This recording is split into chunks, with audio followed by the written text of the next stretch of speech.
Are you a film fan who loves the ultimate home video experience? Look no further than The Disconnected. Your host, Ryan Verrill, is your go-to source for the latest and most accurate information on home video releases, exclusive interviews with industry insiders and filmmakers, and has established a thriving community where every film and physical media enthusiast feels welcome. From hidden gems to blockbuster hits, The Disconnected brings you insider knowledge and a welcoming space to share your love of cinema. Watch every Thursday night at 9:30 Eastern, 6:30 Pacific for the live announcements show and follow The Disconnected on social media to stay updated. Subscribe to The Disconnected on YouTube or on the podcast provider of your choice and dive into a world where every movie night is an adventure.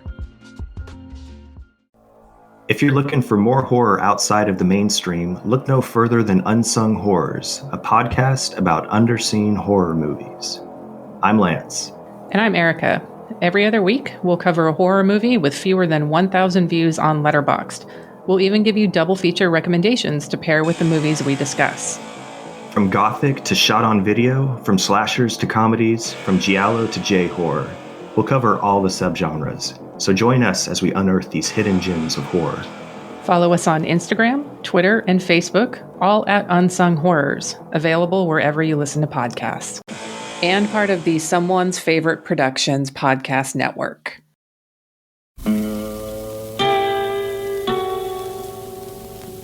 Hello, filthy movie lovers. My name is Gentry Austin. And I'm Casey Scott. And we're the hosts of the Sin Syndicate, film podcast for something weirdos, anti-criterion bros, and Joseph Sarno aficionados. Join us semi-weekly as we peer into the adults-only theaters and sticky-floored cinemas of the golden age of sexploitation, when the morals were loose, the laws were murky, and the intercourse was all simulated. Find us now on the Someone's Favorite Productions podcast network.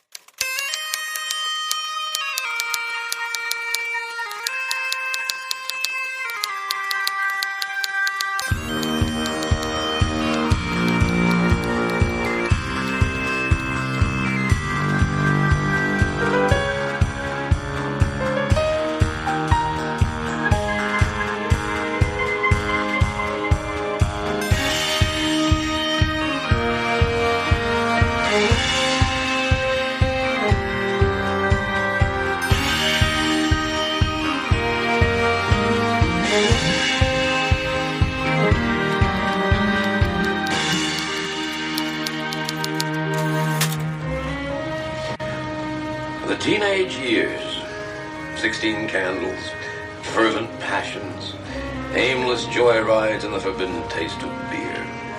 A time the world allows for sowing one's wild oats. But for some individuals I came to know in this summer of their discontent, it had been a time when they had sown the seeds of their own destruction. Chicago's outskirts, April 5th. The Cook County Warehouse and Impound Yard. It had been the center of considerable controversy. One of Chicago's largest cemeteries, the Hills of Lethe, had been sold to a real estate developer who was going to erect condominiums. The former occupants of Hills of Lethe had to be moved. In spite of the care that was taken, there were some mistakes and oversights. In one case, the oversight was very small, but it blossomed into a flower of evil. That was the voice of reporter Carl Kolchak in the episode that we are calling Chopper. It was directed by Bruce Kessler, teleplay by Steve Fisher and David Chase, and it aired January 31st, 1975. I'm your host, Mike White, and joining me, as always, is Mr. Chris Dashew.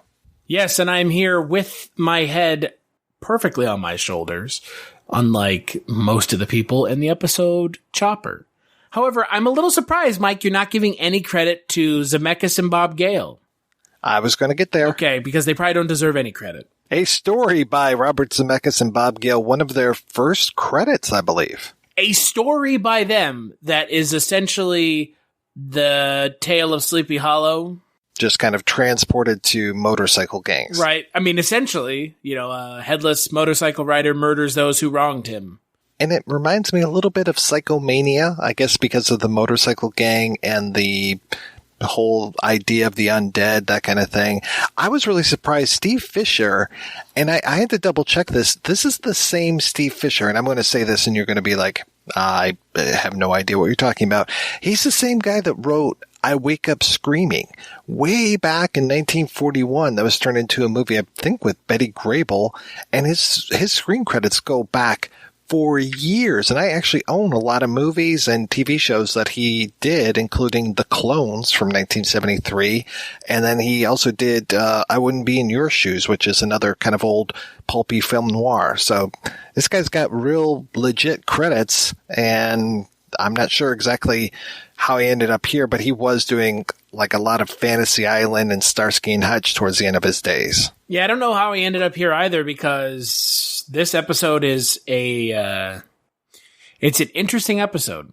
My goodness, is this episode just rife with character actors. There are so many familiar faces, even to the guy who is the night watchman at this warehouse that we kind of start off when, though we don't see him at this point, and we see him later on.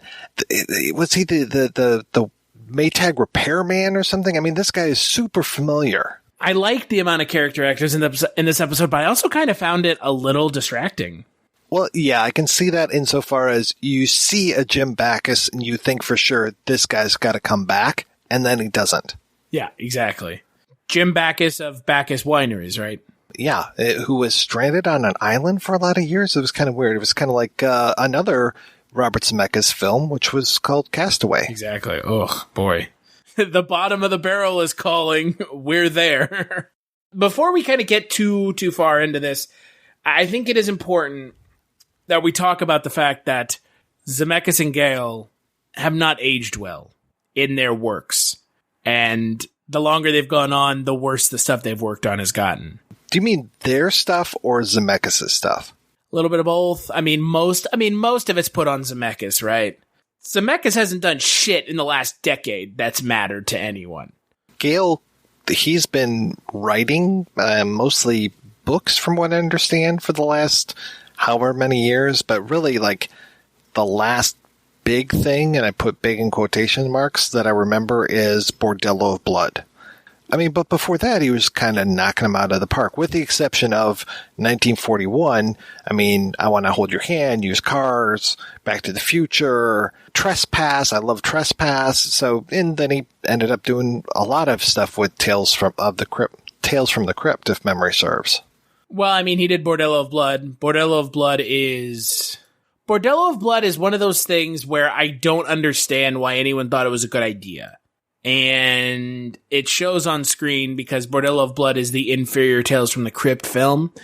I will agree with you that Bob Gale seemingly has kind of removed himself from what I would say to be like the problematic thing that Zemeckis has done, where he's essentially overstayed his welcome by a decade.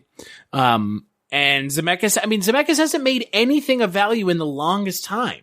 And you have stuff like this, which is like we've been talking about. This is their first story credit. And it's not anything to write home about, but it's at least better than Flight or Beowulf or The Polar Express or Castaway or The Walk.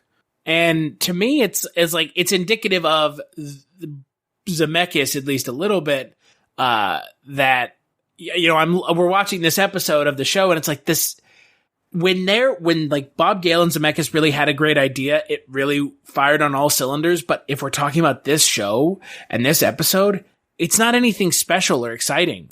It's just kind of generic. Other than their names being in the credits, it's like, okay, this is what I would say is kind of a typical episode of Kolchak. And by the way, that's not a very good thing.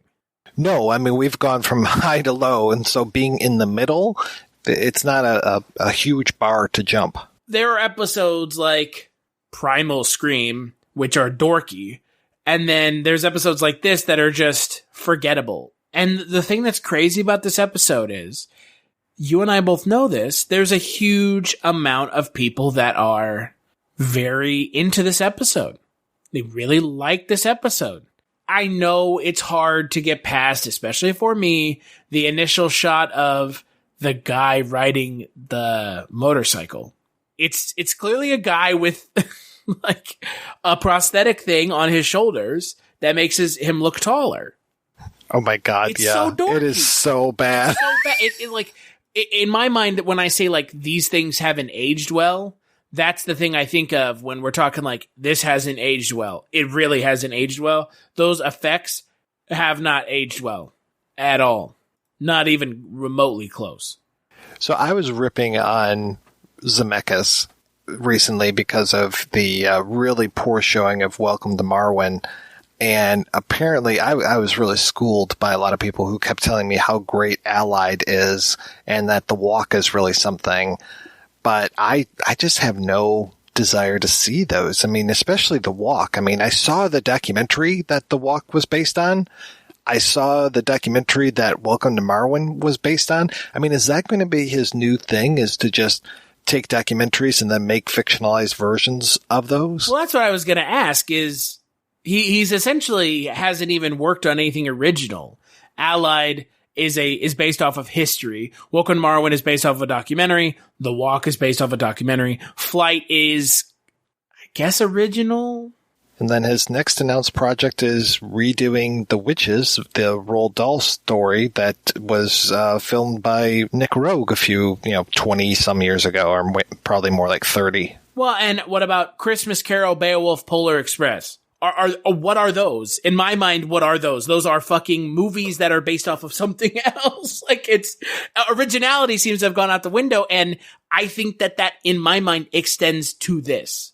And I'm not trying to be like overly crass about it, but like this episode in my mind, it's not creative. It's very bland and boring and very rote. It is a very rote episode. What happens in this episode is not surprising or original. It's very much just an episode that I understand why people are like scared by it, but it hadn't aged well. It's more laughable than anything else towards the end. If it wasn't for the preponderance of character actors in here, it would have been a lot more boring. I mean, I really like that Larry Linville returning from his triumphant appearance in the original Night Stalker movie, in that he was a medical examiner and now he's a police captain. And this is one of now we've always had an antagonistic relationship between the police and Kolchak, and it doesn't end here, but the way that Kolchak plays Linville by coming in with this story about how the guy who is murdered at the beginning of the show, that he's an heir to this fortune, and then Linville has to correct him and just go beyond the pale as far as giving him all this exposition. Well, I got an inside tip, and then I had our financial editor check it out, and it's true. Joseph Morton was in line to inherit the whole entire Morton's holding company, about 10, 12 corporations out in Kanab, Utah. That loser wasn't about to inherit anything but a cab driver's fat behind. He was a young punk from Cicero, had a yellow sheet as long as your arm, a nobody. He was worth $8 million, that's somebody. Morton ran away from home when he was about 14 years old, lived with a couple in Cicero. But the Morton family knew where he was all the time. And they let him join the Jokers, a punk bike gang, boozing, girls, breaking store windows, huh? In 1956 alone, Morton was busted 9 times. Drunk and disorderly, aggravated assault, grand theft auto. Copper air, my Yankee. Okay, all right. Captain Jonas, you just better check it out for yourself. I mean, it's your neck. There's old money there, society people involved. Sit down. Now, Henry Spake, a.k.a. Studs, head of the Jokers, stabbed a gym teacher at 16. That was Morton's best friend. Spake is still a biker. Even worse now, he runs the Devil's Advocates, loves to run tour buses off the road. Now, is that the kind of society chum the Morton family picked for their son, huh? You're pathetic. Well, who knows about families these days? I don't know anything about it. Listen, Joe and his father, the old man Morton, J.J., had irreconcilable differences. But Mrs. Morton, Joe's mother, Glenda, loved the boy and kept sending him money surreptitiously year after year after year until she died. It was about, late last year. And Mom let him marry Lila Polito, huh? High school dropout. Lila and her sister Carl used to ride with the Jokers. Real debutantes, those two. Oh, well, Lila I knew about, but not Debbie. Coral. Coral. You know, you've really got a lot of information there, Captain. You've really done your homework. I don't miss much. No, you don't. You know, we're a lot alike, Captain. We really ought to work together. This Morton mining thing is really going to put me into the #1 position in the paper. It's going to just do terrific things for my career. And as for you and the department here, you're just going to be sensational for you. I hope you realize that. Well, you realize this. I never work with the press. And the question of Joe Morton is not open to outside investigation. You get no help from this office. Well, I'm just trying to benefit us both. Out! And take your riches to rags nonsense with you. Oh, that's the thanks I get for trying to help. Out, huh? Yeah, out. Out. I genuinely enjoy that scene. I don't think that has anything to do with the story by Bob Gale and Robert Zemeckis credit. It might, but I really don't think so. I think that was more Fisher and Chase when it came to this. So there are moments where I'm like, okay, yeah, this is good.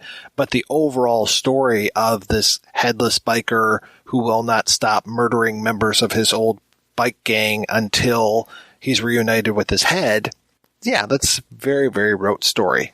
Well, and the other thing that, you know, we kind of haven't mentioned is, and the thing that really bugged me about this episode, honestly, more than anything else, even outside of like the very just kind of rote nature of the episode, the end of the episode is so quick and out of nowhere. And I was just like, wait, what? It's over? It's over? Yeah, he just throws the head back at the motorcyclist who falls off the motorcycle, and then all of a sudden he's a fully complete put-together skeleton that looks like he escaped Jamie Farr's classroom. The idea here is that you threw it at him, and he's gone now, and then Kolchak's like, and then, oh yeah, by the way, the police chief or the captain who was messing with me the entire episode, he's now a meter maid. The end. Like, wait, what? Like, it's so drastic and quick. And I don't appreciate when a show is giving me kind of an not interesting, because again, this episode really is a little rote, but it's like it's trying to do something, and then all of a sudden it's like, but it doesn't matter. What I would have liked, and I know that I'm constantly trying to rewrite Kolchak, you know, all these years later, is we've got that B story going on with Tony and him having to drink the milk of magnesia, and the last time we see Tony, he is getting that carryout order after he sees everybody in the office enjoying this greasy, heavy food. Show me him with a tummy ache at the end of the episode, and Carl has to check in with him before he goes back to his desk and writes up the rest of his story. Or Ron or Miss Emily say, oh yeah, Tony's back in the hospital again with his ulcers. Give me a little something there to just wrap it up. Well, that's my point. Like the episode closes out of nowhere, and you don't get to see that. You don't get to see anything. You don't get to see the episode tie up in a way that feels organic and natural. All you get to see is a very rushed ending. We've had this conversation already about David Chase writing for the show. He wrote the episode The Werewolf. Oh, dear God in heaven. And then he also worked on The Vampire. And that vampire episode is actually, you know, pretty good. It's a pretty good follow-up to that other, you know, original Kolchak episode of The Vampire, the movie. It's a pretty good follow-up. But The Werewolf is, I mean, in my mind, this episode and The Werewolf are kind of, you look at him and you're like, well, you know, David Chase has come a long way.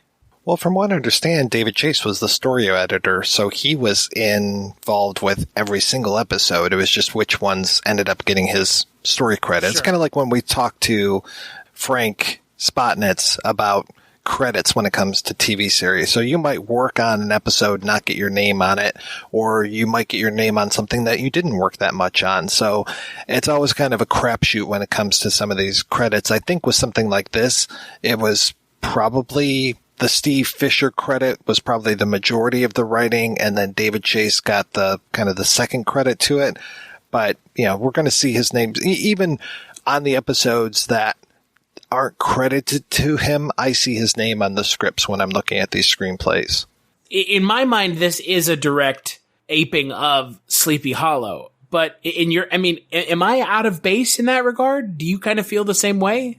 No, it really plays a lot with the Washington Irving thing, and there's not necessarily an Ichabod Crane character to this. I mean, I guess it's Stud Spake because he gets attacked a few times, but he's around, but we don't really ever get to know this guy that much, which is kind of a shame because Art Matrano is fantastic. And I mean, he's always good in whatever he does. Most people my age are going to know him as Lieutenant Hauser from the Police Academy movies. I don't want anyone listening to feel like I'm piling on this episode, because this episode's not good by any means in my mind, but it's not as bad as it could have been. I think the problem in my mind with the episode is just the effects are so distracting. It's kind of like the werewolf in that respect. Like, the werewolf's effects were very distracting. Almost, at least in the, I mean, I was going to say at least the werewolf, they're not laughably bad, but in this episode, they're laughably bad. Yes, the effects are bad, but I was really okay looking past those and just enjoying this as more of a detective story, because that, at the end of the day, is what it ends up being, with Kolchak doing proper investigative reporting. I mean, I love the scene when he goes to Jim Backus and this whole thing of these tires and what models were these tires on. And Backus has that kind of weird backstory of him being shot down in World War II and talking about, you know, the Japanese and how they make good bikes, even though it sounds like maybe he was like a POW or something. It's a really kind of a strange turn for this episode, but to me, it was kind of fascinating. Matsuda made planes during the war. Made good ones. I was a Navy flyer.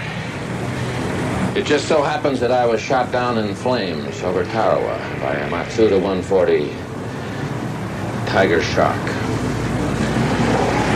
I was in the VA for a year. I couldn't walk.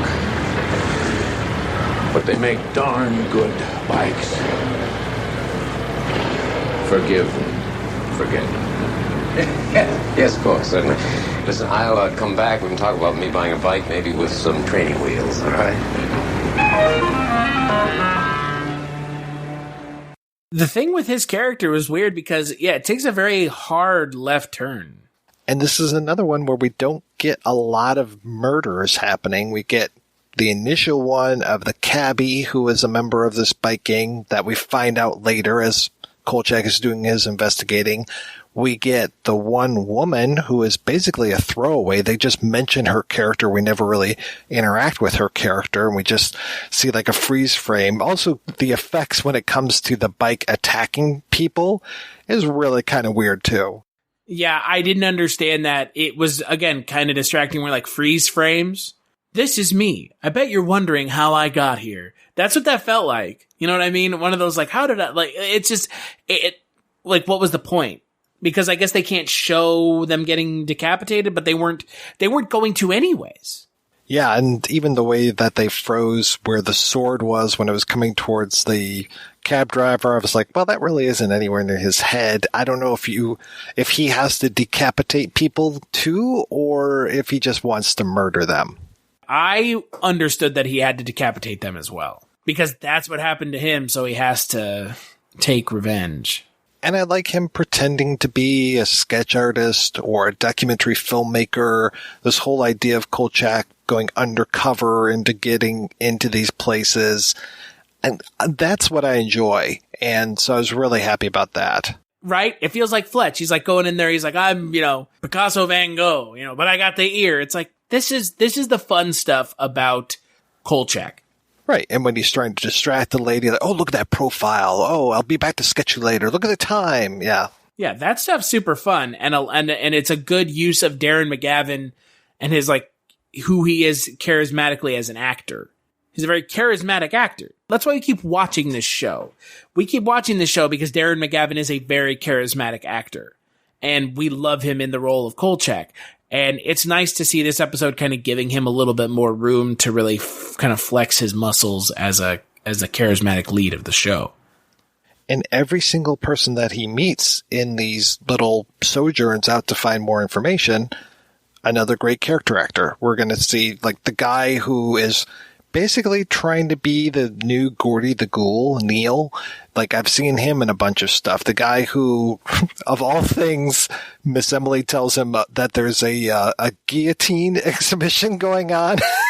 So we get this whole thing with the art professor and telling him about the guillotine and all these things, and that Carl's trying to do this supernatural angle on the Reign of Terror. I mean, all of these people that he meets are somebody, and every single familiar face is very pleasant to see, and to have him interact with them, I'm like, okay, this is good. Make sure you use, what is it, shoe polish? Is that what they use? Shoe polish? Right. Again, it's a lot of fun. This episode is a lot of fun. It's just the parts that are fun are the parts that aren't the main watching the monster kill people, if that makes sense. Well, I guess we kind of want it both ways, right? Because when we can't see the monster, like the Paramount feed or the invisible monsters, like from the UFO episode or from the Manchi Mantow episode. Oh boy, we're gonna hear about it for that one. Those are invisible monsters, and it would almost be better if this was an invisible effect rather than just being so blatantly obvious and out there. I completely 100% agree. It would be so much better if this episode didn't have a monster that we had to see every time and we're like, oh. If we just heard the motorcycle going, maybe something that...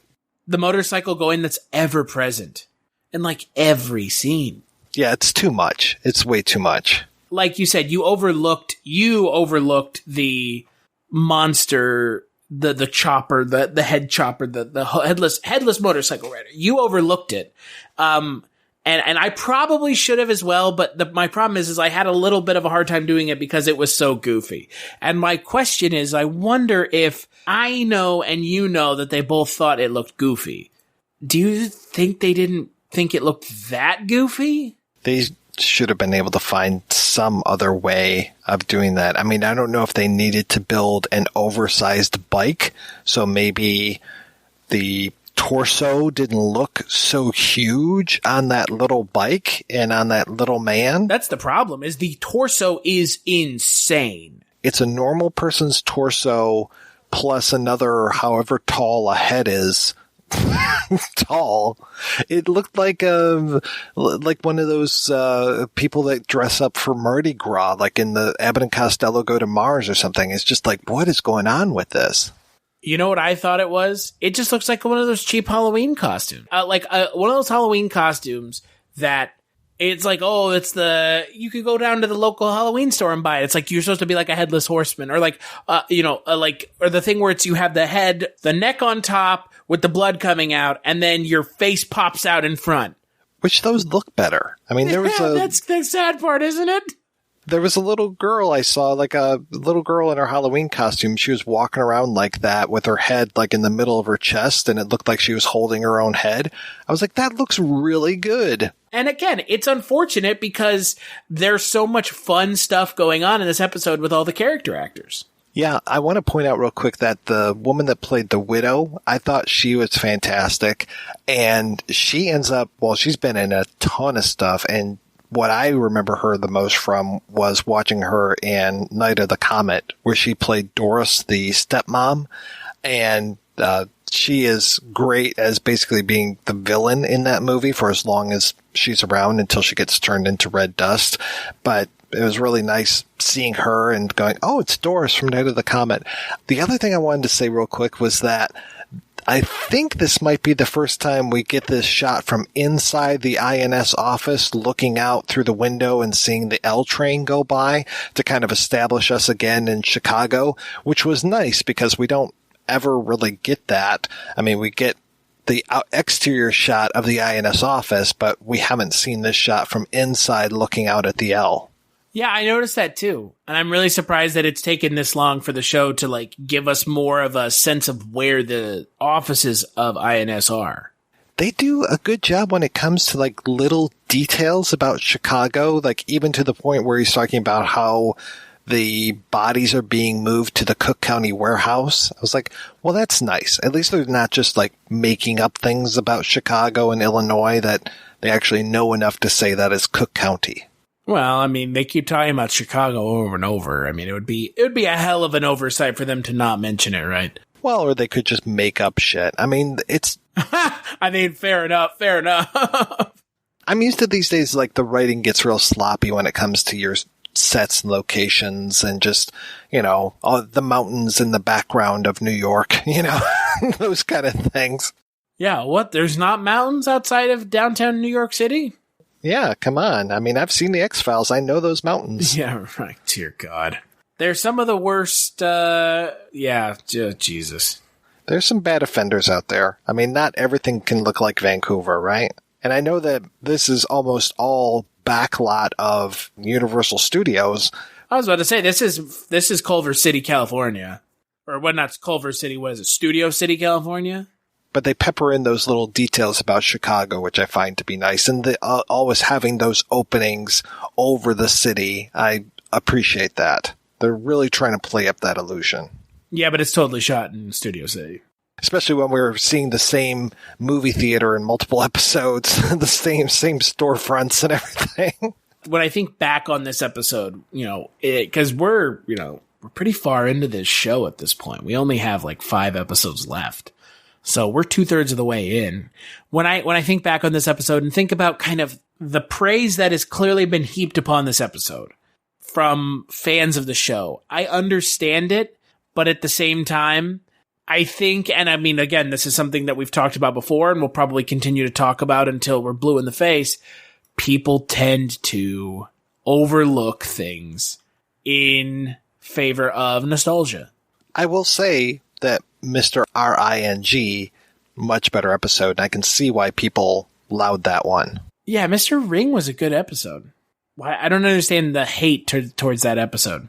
I didn't get that either, but I think everybody has their favorites and everybody has their things. And I think with this one, when people started to realize, like, oh, this is Zemeckis and Gale that worked on this, and they worked on my favorite movie, Back to the Future, maybe they give this one a little bit more preference. And also the idea of a Headless Horseman who's on a motorcycle. And also, I have to say that the actual, the conceit of calling this chopper, where it's a guy who chops off heads and he's riding a chopper, is kind of a nice little turn of phrase as well, but I mean, I don't think that this deserves as much praise as it gets. No, I don't either. And it's unfortunate because my expectation going into this episode was it was going to be something interesting and kind of worthwhile and stand out, but it kind of stood out for the wrong reasons. I know we only have 5 old Kolchaks to go through. We still have a couple, quote unquote, new Kolchaks to go through. I think when we get towards the end of this, like after we run through the rest of these episodes, we should still sit down and talk about the episodes that were written but never produced, because kind of like how we did the third Kolchak movie, and talk about what those might have been like, because again, we can probably talk about what was good, what was bad, what they might have been, because especially after having watched all of these episodes, we'll probably know the beats by then. Oh, yeah, completely. I completely agree. I mean, those are, well, isn't it 3? Yeah, there's 3, but I think I can only find 2 of the scripts. I don't think I have yet tracked down The Executioners by Max Hodge. Yeah, I think so. I mean, like you said, we'll, we're going to know the beats by then, and that's the thing about these shows from the 70s is they're made in a way that a lot of them are very cookie cutter and formulaic, and that's not necessarily a bad thing. This show does kind of fall into that trap a little too often. And I'd be curious to see if those scripts are any better than some of the episodes we've seen.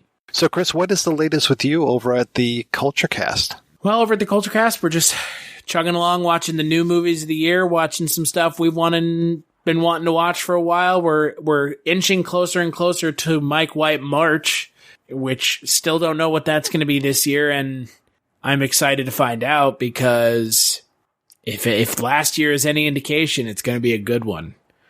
But just watching movies. If you want to check that out, head on over to culturecast.com. com to find that podcast. The real question that everyone is asking, I've been hearing it on the streets, walking down to the local Scooter's coffee shop. I've been hearing people just asking, like, what is that guy Mike White up to? I'm sure you have. I'm sure it's everywhere on everyone's lips. It's on the tip of everyone's tongues. Well, it is February, so it is Black History Month, so I'm doing a series of blaxploitation / black-centered movies over at the Projection Booth, which is at projectionboothpodcast.com. So we're talking about Superfly with you, so you get to experience all of the Superfly madness. I hope that you enjoy those movies. Would you say he's pretty fly for a Superfly? I suppose so. That's the whitest thing I've ever said. You're welcome. And we're going to talk about Get Rollin', which is a roller boogie movie. And we're going to talk about Trouble Man with Robert Hooks, just kicking ass and taking names. And we'll talk about the House Party series of Kid and Play. So I might revisit Class Act. I'm not sure, but definitely all, and can you get this, 5 House Party movies. Wait, what? Yeah, I was aware of 3, but there are 5 House Party movies out there. That I was unaware of. And then if you want, you can hear more of Chris and I over at our Twilight Zone 85 podcast, Dreams for Sale, which is available at twilightzone85.com. That's a good one, too, if you want to listen to us talk about Twilight Zone 1985, a very good show sometimes when it wants to be. Kind of like this show. As always, I want to thank John Walker for a theme song. I want to thank everybody for listening. Please head on over to kolchaktapes.com if you want to find out more information. We've got a Facebook group where you can leave us nasty notes or whatever you want to do. Correct us. Or pretend like I don't exist. That works too. That's that's personally my favorite. You can leave us a review on iTunes and pretend that Chris doesn't exist. He enjoys that all the time. I don't think anyone can fathom how much I enjoy that. I am the one who knocks. There's an old simple axiom about the dead. Don't disturb them, not for any reason at all. Well, I had decided to overlook that. And so I was almost beheaded by a phantom sword. Vincenzo refused to even discuss publishing my story. Didn't even look at the pictures. But the Headless Rider is at rest now. All the bones are together in one place, in one coffin. And as for those members of the Joker's Motorcycle Club, I mean those who are left, of course, well, maybe they've suffered enough. 3 of them died violently, and the others will carry the nightmare of the Headless Rider with them to their silent graves. And, incidentally, so will Captain Jonas, formerly of Homicide, now Sergeant Jonas of Traffic Control. You see, he's in charge of towing away parked cars.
The audio commentary.